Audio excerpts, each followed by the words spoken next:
So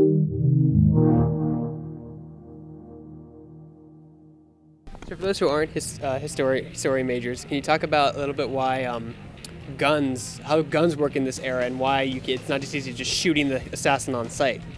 Well, the thing is, these guns weren't very accurate back then. I mean, it also explains a lot about the way warfare was done back then, which was in a row.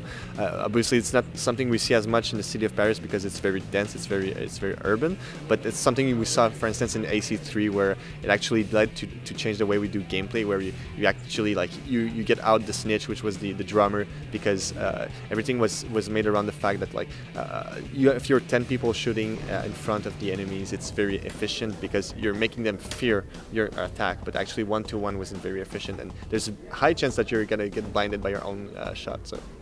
So as far as the hidden blade goes in these games, is it something that could have actually been made in this time period?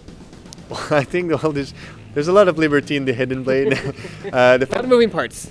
I think it's very important for us to be able to have a weapon like the Phantom Blade, where you can actually really play the fantasy of being a stealthy hidden assassin, while the gunshots are really loud and they're lousy and they take a lot of place. So I think obviously it's creative liberty.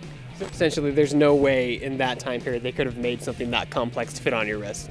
No, I think I think that didn't cross their mind, but no. If you look at all the artifacts, the different weapons, some of them didn't make it into the game. But it's a period where people were trying to invent a lot of stuff. 90th century is even more into that, where inventors just go crazy and invent a lot of these stuff. I mean, you have one of the guns that you have in the game is the paper box. Obviously it comes a bit later, but it could have been invented in the end of the 80th century. So if assassins actually did exist in this time period, talk about what their most likely outfit would be made of and what kind of weapons they would carry. It's a period where people still bear arms, so swords. They could have guns. We see in the engravings of the French Revolution, people just they took weapons out of the museums, out of the castles of the old kings, and they were just walking the street with these armors, and it seems so unreal. But that's history. I mean, you have long weapons. We can think about exotic weapons too. I mean, we're not restricted to Europe. So I mean, why not have weapons from Japan? I mean, it's the same era. What was your favorite thing about working on Assassin's Creed Unity?